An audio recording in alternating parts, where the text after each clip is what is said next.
Na mtazamaji na mfuatiliaji wa Serengeti TV na Serengeti FM, nikukaribisha tena katika kipindi chako pendwa cha Live Talk na mlinzi wa haki ndani ya Serengeti TV na Serengeti FM. Leo hii utakuwa nami Scholastica Joseph, ambapo nitaenda kukuwekea mada hapa mezani ambayo tuko nayo kwa siku hii ya leo. Nitakuwa na wageni wawili, sio kama kawaida ambapo ulikuwa umezoea na mgeni mmoja. Leo nitakuwa na wageni wawili ambao wataenda kutuelezea juu ya mada ambayo tumeiweka hapa mezani. Nitakuwa na mwenyekiti wa walimu walezi wa vilabu mashuleni Bwana Tom, huyu hapa, na ambaye naye ataenda kukuambia ni kipi ambacho amekiandaa kwa ajili yako. Lakini pia nitakuwa na mkurugenzi wa wasaidizi wa haki na sheria za binadamu wilaya ya Serengeti, Bwana Samuel Miwama, yuko hapa kwa ajili ya kukuelezea kile ambacho amekiandaa kwa ajili yako siku hii ya leo. Mada yetu mezani leo inasema ni marufuku ya ajira kwa watoto kwa mujibu wa sheria ya mtoto ya mwaka 2009, lakini pia na sheria ya ajira na mahusiano kazini ya mwaka 2004. Hiyo mada ambayo tutaenda kuijadili kwa siku hii ya leo. Lakini tumekwambia kwamba mtazamaji wetu, wewe ni miongoni mwa watu ambao unaweza ukashiriki mada yetu hii mezani kwa kututumia ujumbe wako mfupi kupitia nambari ya simu 0783831885 0783831885. Tuma ujumbe wako nasi tutausoma hapa mubashara kabisa. Lakini pia utakuwa na nafasi ya kupiga simu kupitia namba hiyo hiyo ambayo nimekutajia. Utapiga simu yako kama utakuwa na maoni ama utakuwa na swali lolote kuhusiana na mada ambayo tumeweka hapa mezani. Utauliza na utajibiwa, kwa sababu watu hawa wamejiandaa kwa ajili ya kukujuza na kukuelimisha kuhusiana na marufuku kwa ajira ya mtoto. Mimi ni Schola, tupate break kidogo, tukirejea moja kwa moja tunaenda kwenye mada yetu. Na mtazamaji na msikilizaji wetu wa Serengeti TV na Serengeti FM, nimerejea tena kama nilivyokuahidi hapo awali ya kwamba nikirejea moja kwa moja tunaenda katika mada yetu. Lakini bila kusahau wadhamini wetu wa kipindi hiki ambacho ni Kituo cha Sheria na Haki za Binadamu, ambapo makao makuu yanapatikana Dar es Salaam. Lakini pia mtazamaji, unaona nafasi ya kutuma ujumbe iwapo popote pale utaona chochote kile kimeenda kinyume na sheria yetu ya Tanzania. Tuma ujumbe wote ili kutoa taarifa ya kitu kile ambacho kimetokea, ila tu uwe na app. Ulipakua hiyo app katika simu yako inayo support Android, utapakua Haki Kiganjani na utatuma ujumbe wako. Lakini pia una uwezo wa kutuma hata kwa njia ya message za kawaida kupitia namba ya simu 0699695486. Ujumbe wako utakuwa umefika sehemu husika na kwa wakati maalum. Sasa turudi kwa wageni wetu ambao wametutembelea hapa katika studio zetu za Serengeti TV na Serengeti FM. Kwanza niwakaribishe sana. Asante. Ya karibuni. Pengine huenda huyu mzee ni anahudhuriaga hapa, ila wewe ni mara ya kwanza kama sikosei. Hapana, sio mara ya kwanza. Kwa ninaonekana ni mara ya kwanza kufanya kipindi na mimi. Na wewe ndio. Ya, pengine kabla hatujaendelea na mada hii, nianze na mkurugenzi kwamba utuelekeze ama umwelekeze mtazamaji na msikilizaji anayeendelea kukufuatilia kwa sasa, ni marufuku ipi ambayo inazungumziwa hapa na ni nini maana ya ajira kwa watoto? Asante mtangazaji. Nitakwenda moja kwa moja kwenye mada. Watazamaji, kwa faida ya sheria katika kipindi hiki, sheria inaainisha kazi hatarishi kwa mtoto. Ndio maana mada inasema marufuku gani unatakiwa mzifahamu. Kwa hiyo kazi zote za surubu zinakatazwa na hiyo sheria ya mwaka 2004 ya sheria ya ajira na mahusiano kazini, isipokuwa kwenye mwanzo hapo, ili kusudi tusije sahau kabisa mtoto kama mtoto anaweza kupata kazi nyepesi. Sheria imetoa fursa hiyo, kazi nyepesi, na awe amefikisha miaka 14. Huyo ni mtoto amefikisha miaka 14 na amepata kazi nyepesi ya kumsaidia mtu, na ikaonekana ni vyema amlipe ujira. Sheria haijabana, lakini katika makatazo sasa, zile marufuku, sheria zinamfanya au zinamlazimisha mtoto, ni marufuku kwa kumfanyisha kazi au kumlazimisha mtoto aingie baharini. Kazi zote zinazomfanya au kumlazimisha mtoto aingie baharini, hiyo ni A. Naam, pengine mkurugenzi, kabla hatujaendelea katika kudadavua juu ya katazo ama kazi ambazo mtoto haruhusiwi kuzifanya, nirejee kwake mwenyekiti. Unajua tunasikilizwa na ama tunatazamwa na watu wengi. Pengine kuna mtoto yuko sehemu anatutazama na anatufuatilia kwa sasa, anataka kujua nini maana ya ajira, kwa sababu neno ajira unaweza kulisikia tu, unaichukulia kwamba ajira huenda ni mpaka yule ameajiriwa serikalini, ameajiriwa katika makampuni. Pengine mwenyekiti, utuambie ni nini maana ya ajira, na mtazamaji anaendelea kufuatilia kwa sasa akapata kujua. Ndio mtangazaji, nakushukuru sana kwa swali zuri. Labda kwa faida ya watazamaji na sisi wenyewe, ajira ni kazi yoyote au shughuli yoyote afanyayo mtu kwa ajili ya kupata kipato. Ndio. Tumepata jibu hilo. Kwa hiyo kumbe ajira ni kazi yoyote ambayo mtu yoyote anaweza kaifanya kwa ajili ya kuingizia kipato. Sasa tuende moja kwa moja katika marufuku. Kwa hiyo ni kazi zipi ambazo mtoto hapaswi kuzifanya kutokana na sheria ya mtoto ya mwaka 2009? Tuende moja kwa moja kwa mkurugenzi akapata kutuambia kazi zipi. Kama nilivyokushasema, kazi hatarishi kwa mtoto ni kama zifuatazo: zinazomfanya au kumlazimisha mtoto aingie baharini, zinazomfanya au kumlazimisha mtoto aingie migodini, kupasua mawe kwa maana ya kazi ile ni ngumu, zinazomlazimisha mtoto kuponda mawe, na zinazomlazimisha mtoto kuingia kwenye viwanda ambavyo kule ndani kunaweza kuwa na mitambo ambayo kwa sababu ya akili za mtoto, ana akili changa, hawezi kumudu na anaweza akasahau au akasinzia na vitu kama hivyo, na akapata madhara makubwa. Lakini pia kuna, ukiacha hizo kazi zinazotumia mashine mbalimbali, kuna kazi hizi ambazo ni za mabaa, vilabu kwa maana vilabu vya pombe, sehemu kama hizo ni hatari sana na haziruhusiwi mahali penginepo popote ambapo starehe zinafanyika. Kuna wakati tumefikia hatua hata ikawa ni marufuku ya watoto kuingia kwenye kulikuwa na makatazo kwamba zile siku za sikukuu watoto wanafanya madisco ya namna ile na vitu kama hivi.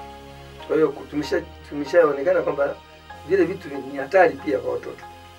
Lakini ambazo kazi zingine ni ambazo zinazomfanya mtoto ange katika mazingira ya kufanya biashara, kwa mfano ya ngono.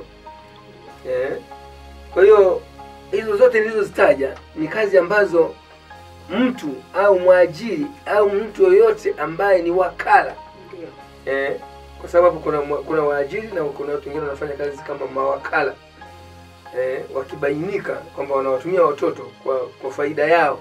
Kwa mfano hicho kipengele cha mwisho ambacho nimekuzungumzia, utafiti umefanyika kwamba kuna watu mijini wanawatumia watoto kwa sababu ya hiyo na wanajipatia kipato.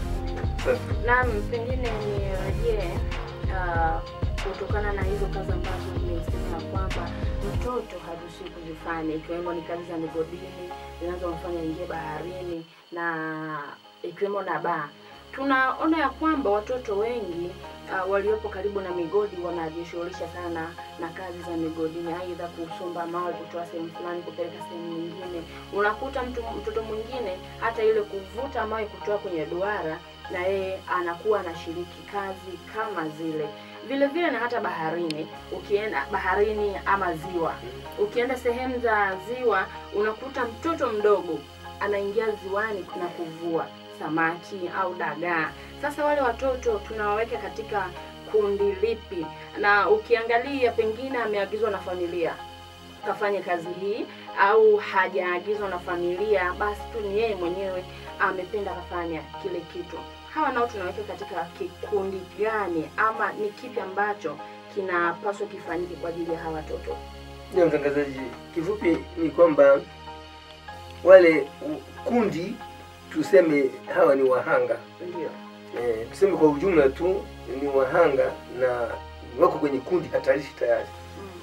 Wote ambao wameingiza katika haya makatazo niliyoyataja ni wahanga na wako kwenye kundi hatarishi, na maisha yao ni risky.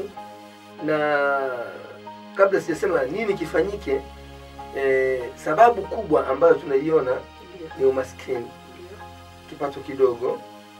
Na sasa sisi tunachokifanya au kinachotakiwa kufanyika, wanaambia nini kifanyike, ni elimu itolewe. Maisha ni bora zaidi kuliko hiyo kitu kidogo kinachopatikana. Ndio, pengine nirejee tena kwa mwenyekiti, kutokana na hizi kazi ambazo zimeorodheshwa ya kwamba mtoto hapaswi kuzifanya akiwa katika umri, kwa sababu tunatambua kwamba mtoto ni kuanzia mwaka 0 mpaka miaka 18. Sasa tumemwona mtoto yupo mgodini anafanya kazi za migodini, mwingine hata kujishughulisha na masomo ya elimu hajishughulishi, na hilo katika familia yake wameruhusu. Sasa sisi kama jamii tunapaswa tufanye kitu gani ili kuhakikisha kwamba mtoto tunamsaidia, hata kama ni yeye mwenyewe ameamua asisome, kwa sababu wewe ni mwenyekiti wa vilabu mashuleni na unafanya kazi kwa ajili ya kuelimisha watoto mashuleni. Sasa tufanye kitu gani ili kuhakikisha kwamba huyu mtoto tunamsaidia? Nashukuru sana ndugu mtangazaji kwa swali lako. Kama alivyokwisha sema mwenzangu kwamba hizo ni kazi ambazo ni hatarishi na huwa zinafanyika kwa sababu ya kipato duni, na wakati mwingine wazazi wanakuwa wanajua kazi kama hizo, lakini wanaamua tu kwamba ngoja afanye ili walau waweze kupata kipato. Huwa mara nyingi inapobainika kitu kama hicho, kitu cha kwanza ni elimu kama alivyosema. Lakini pia mara nyingi kwa kuwa kuna katazo, serikali huwa inachukua hatua. Ikishabaini kwamba kuna watoto wako maeneo kama hayo, basi serikali itafuatilia wazazi na matukio wanafuatia na wale watoto. Na wakishabainika kwamba wako pale, wale watoto wanakusanywa, wanaulizwa kwa nini wamekuwa pale na nini, na hatua inayofanyika huwa wanachukuliwa na kurudishwa mashuleni kwa ajili ya kuendelea na elimu. Naam, pengine niulize swali hapo kwamba watoto wanawachukua na kurudisha shule. Unakuta huyu mtoto yani hata ile kusema kwamba ajishughulishe kuhusu shule, yeye hana hilo wazo. Sasa mmemfanyia katazo na anajua kwamba kuna kukataliwa kwamba huyu amenilazimisha. Na kitu cha kulazimisha tunaona kwamba kuna muda unaweza kufanikiwa katika kulazimisha na usifanikiwe. Sasa huyu mtoto mmemkatalia kwamba usiende ziwani, unatakiwa urudi shule. Akakubali siku 2-3, lakini tena baadaye anarudi ziwani. Mnamsaidiaje mtoto kama yule? Mtoto kama huyo akishagundulika huwa anapewa mahojiano kwamba ni kwa nini amekwenda kule, na yeye ataeleza. Watoto mara nyingi wakati mwingine wanakuwa wazi, wanaeleza sisi tumekuja kwa sababu ya 1, 2, 3. Baada ya kuwa amerudishwa shuleni, utaratibu unafanyika, tunatafuta kama zile NGOs, mashirika ya watu binafsi au wale wanaotoa huduma. Huyu mtoto anaweza kusaidiwa katika huduma mbalimbali. Kwa mfano kama labda uniform, inaweza kupatikana njia yoyote ya kumsaidia kupata uniform, akapata madaftari ili akaendelea na shule. Na hata kama akiwa mkubwa, kuna elimu inayosemekana kwamba ni elimu nje ya elimu rasmi ambayo tunasema ni MEMKWA. Anaweza akasoma MEMKWA, anasoma mwaka wa kwanza, wa pili, wa tatu, akifika mwaka wa 4 anafanya mtihani. Akishafanya mtihani anaingia kwenye elimu rasmi. Kwa hiyo msaada unaopatikana ni kwa njia hiyo. Na pengine nirudi tena kidogo kwenu nyinyi nyote wageni wangu, kutokana na hizi kazi ambazo mmeorodhesha kwamba mtoto anapaswa kuzifanya. Sasa kuna hizi kazi za ndani, watoto wale wanaofanya kazi za majumbani. Unakuta yani kwa lugha ambayo tumeizoea kwamba ni house girl. Sasa huyo mtoto anayefanya kazi, unakuta labda ni mtoto kama ulivyosema kwamba miaka 14, yupo anafanya kazi. Na ule mtoto hasomi. Na nyumbani wameruhusu kwamba wamwambia nenda ufanye kazi. Wanamtumia ni kama chanzo cha kipato katika familia. Hii inakaaje katika sheria ya mtoto? Asante sana mtangazaji. Mara nyingi tumepiga kelele sana kuhusu sheria zina mgongano.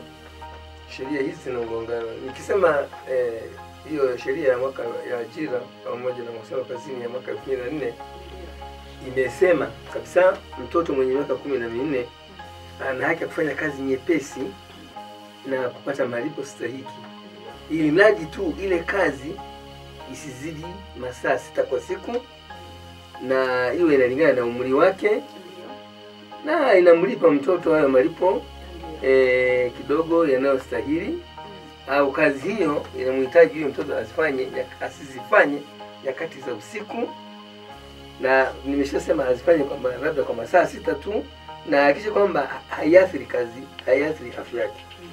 Huo ni mgongano. Na niende mbali zaidi, ukiangalia tena sheria ya ndoa ya mwaka 1971 na yenyewe inasema mtoto kuanzia miaka 14 mpaka 15 anaruhusiwa kuolewa kwa ridhaa ya wazazi wake au na mahakama. Kwa hiyo ni swala ambalo sisi bado tunapigia kelele watu wa binadamu kwamba sheria zingine inakataza huku na huku inaachia nafasi. Sawa, nirudi tena katika sheria hiyo ya mwaka 2009 ambapo inasema kwamba mtoto anapaswa kufanya kazi ambazo ni nyepesi, na kazi hizo anapaswa zifanye yasizidi masaa 6. Ndio. Ikimaanisha kwamba mtoto anataka apate muda wa kupumzika kwa sababu akili yake bado inahitaji vitu vingi. Sasa unakuta mtoto ameajiriwa katika familia. Na familia ile, yule mtoto ameajiriwa ni kama anafanya kazi za nyumbani, anafagia, anaosha watoto wenzie, kuna watoto pale bado anapika, sio afagie uwanja. Yaani kazi zote unakuta mtoto anafanya kazi kutoka asubuhi mpaka saa 6 usiku na ndipo analala. Na hiyo ipo katika jamii zetu. Sasa watu kama wale tunaweka katika kundi gani? Kwa sababu sheria yenyewe inasema mtoto anaruhusiwa kufanya kazi ila masaa 6 yasizidi. Ukiona mtoto kama yule, nini kifanyike sasa? Au sheria inachukua kitu gani pale kwa ajili ya kumsaidia yule mtoto? Asante mtangazaji, sisi kwa sababu ni wafuatiliaji, tumehoji watu, lakini watu wakijieleza kwa kweli unaweza kujikuta ile masaa ni 6. Sababu gani? Mwajiri wa hawa watoto hao wale wafanyakazi wa ndani kwamba hataosha vyombo kwa masaa 5, lakini atahitaji baadaye kupumzika. Wakati wa kunywa chai anapumzika, wakati wa kuoga anapumzika, wakati fulani anakuwa amepumzika pale kwenye TV. Kwa hiyo wanadai kwamba ni kweli haya masaa saa nyingine hayazidi, kwa maana kwamba kuna vipindi, kuna intervals. Anaweza kuosha vyombo anapumzika, sikazi haina, anaweza kufagia anapumzika. Lakini bado tu nirudi kwenye majibu yangu ya msingi kwamba hawa ni wahanga, kwa sababu tunapozungumzia kazi ndio maana tumefungua hata vilabu mashuleni. Tuligundua hata kule mashuleni, na bahati nzuri leo nimekuja na mwalimu wao, kiongozi wao wa vilabu, naye kama anaweza akapata nafasi ya kueleza kama wameelimika na wamepunguza, kwa sababu hata kule shuleni na kwenye kulikuwa na surubu, tulikuwa tunaambiwa sisi kwamba watu watoto wanafanya chimba bisiki, labu kali. Mwalimu tumefungua vilabu makusudi, hatukufungua tu. Kwa bahati nzuri tumepata nafasi ya kualika na yeye hapa, na yeye anaweza akaeleza wapungue kwa kiasi gani. Ninachotaka kusema tu ni kwamba kwa elimu tunayoitoa sasa hizi watu wanajaribu kuangalia watoto kwa angalau kwa jicho la huruma. Ndio, yani ninachokitaka pale mkurugenzi ni kwamba iwapo nitaona au jamii itaona mtoto kama yule, hili lipo kabisa. Yani hata kama wao watajitetea kwamba mtoto anakuwa anapata muda wa kupumzika, kwa sababu asubuhi hataamka saa 12 ile. Amke kama ni kuchemsha chai atachemsha chai, kuna muda anatakiwa aende sokoni. Ameachiwa mtoto analia, anatakiwa mtoto amejisaidia msaidie. Yeye huyo anatakiwa apike.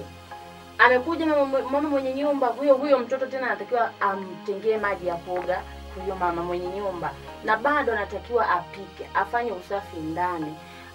Mbona kama masaa 6 yanazidi? Na sasa kama masaa 6 yakizidi, unaona kwamba mtoto anakuwa anafanya kazi nje ya uwezo wake. Nini kifanyike? Yaani anachotaka tu ni kwamba ni nini kifanyike.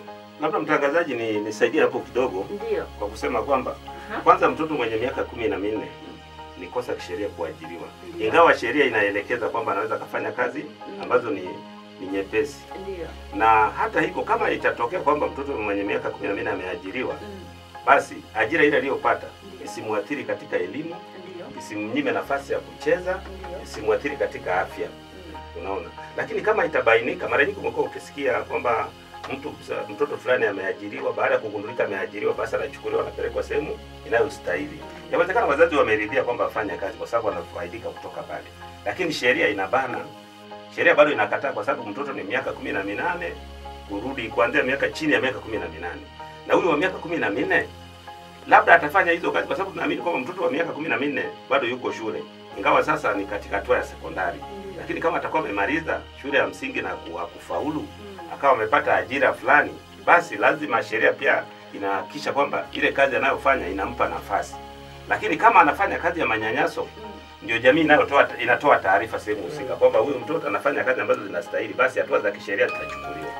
Yaani hapo ndio umejibu mwenyekiti, kwamba kwa hiyo kumbe iwapo mtoto ataonekana anafanya kazi, anafanyishwa kazi kinyume na sheria, jamii ichukue hatua, itoe taarifa katika eneo husika kwa ajili ya kumsaidia yule mtoto. Na mtazamaji na msikilizaji unaendelea kutufuatilia hapa, nikukumbushe tu ya kwamba sijasahau kwamba nilikwambia tutasoma meseji zako, lakini pia tutapokea ujumbe mfupi kutoka kwako. Ikiwa kama una swali ama una niongeza yoyote ile kuhusiana na mada yetu, tuma ujumbe wako ama piga simu kupitia nambari ya simu 0783831885. Kidogo tupate mapumziko, tukirejea moja kwa moja tunaenda kusoma jumbe zako ambazo umetutumia hapa. Naam, tunaenda kupokea simu yako ambayo umeipiga hapa studio, na kama utakuwa na swali utauliza, na kama utakuwa na chochote cha kusema utakisema, nasi tuko tayari kukipokea. Haya, kwenye line ya simu kuna msikilizaji. Kwenye line ya simu, hello. Halo, habari mama? Salama, habari? Salama. Ni sauti ya nani na unapiga simu kutoka wapi? Naongea na Mama Johnson kutoka hapa hospitali ya Mgumu hapa mama. Kutoka maeneo ya hapo Mgumu, karibu. Mimi tena yangu ni kwamba kuna wingi kubwa wa watoto kufanya kazi za ndani. Ndio vidogo. Ndio. Na kwa jinsi mzungumzaji hapo alivyoongea, kwamba kuna haki ambayo inazuia watoto kufanya kazi. Ndio. Wao kama wao, kulizuia hili, wanafanya mambo yao na yake. Kwa sababu tunaona namna gani watoto wananyanyasika. Ndio. Wanafanyishwa kazi kubwa huko. Ndio. Na wao wapo kama walezi wa haki. Kwenye hizi jamii. Ndio. Mama, labda nisaidie kunifafanulia. Haya, asante kwa swali lako. Wapo watakujibu. Cha kukusihi tu kaa karibu na Serengeti TV ukapata kupokea majibu hapo hapo. Haya mama, tunawapata vizuri mno, Kwanza ongeleni sana mama, ongeleni. Haya, asante, endelea kuitegea sikio na kuisikiliza Serengeti TV na Serengeti FM. Swali hilo hapo. Anauliza kwamba ni wimbi kubwa ambalo linaendelea kuwepo, watoto kufanyishwa kazi majumbani, na ni kazi ngumu ambazo wanazifanya. Nyie kama watu wa haki, ni nini sasa mnakifanya ili kuhakikisha kwamba mnawasaidia wale watoto? Umekata, ongeza ningejibu tu moja kwa moja. Haya, nahisi hilo swali mmeliweka, lakini ni ameshatoka hewani. Na pengine mjibu hilo swali. Kifupi ni kwamba ajira za watoto hazijakatazwa na sheria ya ajira na mahusiano kazini. Ila makatazo ndiyo yale tuliyoeleza. Kwamba kwenda baharini, kwenda migodini, kwenda sijui wapi, sherehe nini, kwenye mabaa na nini, ndio maana yake. Sasa watu wengi kuwa kwenye kazi ambazo ni hazina madhara, sio kwamba ni kosa kisheria. Kwa hiyo tunachoangalia sisi tunazidi kutoa elimu, ni kazi zipi wafanye na watendewe vipi hawa watu. Alafu kwa nyongeza hapo kidogo ni kwamba huyo au watoto nao ajiriwa itategemea pia ni watoto wa aina gani. Je, wako mashuleni au wako mashuleni? Kwa sababu sheria inabaini hapo kwamba mtoto wa miaka 14 anaweza kufanya kazi ambazo ni nyepesi. Lakini pia kama italazimika kupata ajira, awe na ulinzi ili asiingie kwenye zile kazi ambazo ni hatarishi. Kwa hiyo inategemea watoto ni wa aina gani, wako kwenye mazingira gani, wanafanya kazi gani. Na mtazamaji na msikilizaji wetu, kutokana na muda uniwie radhi tu, kwa sababu meseji ni nyingi ambazo zinaendelea kutumwa hapa na simu zinaendelea kuingia, lakini kutokana na muda tupo nje ya muda. Sitazisoma meseji zako na wala sitapokea simu zako kwa sasa. Tunapokuwa tukihitimisha kipindi hiki, tusikilize sasa ni wito gani ambao wanauleta kwenu wageni ambao wametutembelea katika kituo hiki cha Serengeti TV. Nikianza na mkurugenzi wa wasaidizi wa haki za binadamu katika wilaya yetu hii ya Serengeti. Wito wangu ndugu mtangazaji, kwa wananchi wa wilaya ya Serengeti pamoja na Watanzania kwa ujumla wanaosikiliza Serengeti FM pamoja na Serengeti TV, ni kwamba sheria na zinazomlinda mtoto zipo na tumekuwa tukizimba mara kwa mara. Kwa hiyo nipende tu kushauri jamii na wale watu wanaotumia watoto waone kama ni watoto wao. Kuna zaidi, kama kuna tatizo ambalo limejitokeza kwa mtoto wako au mtoto mwenyewe anayetusikiliza, anaona kwamba anachofanyiwa sicho, basi ofisi zetu za ushahabisi na usaidizi wa sheria na mziko wazi, tunapatikana mtaa wa polisi kila siku ya Jumatatu mpaka siku ya Ijumaa kuanzia saa 2 asubuhi mpaka saa 10 jioni.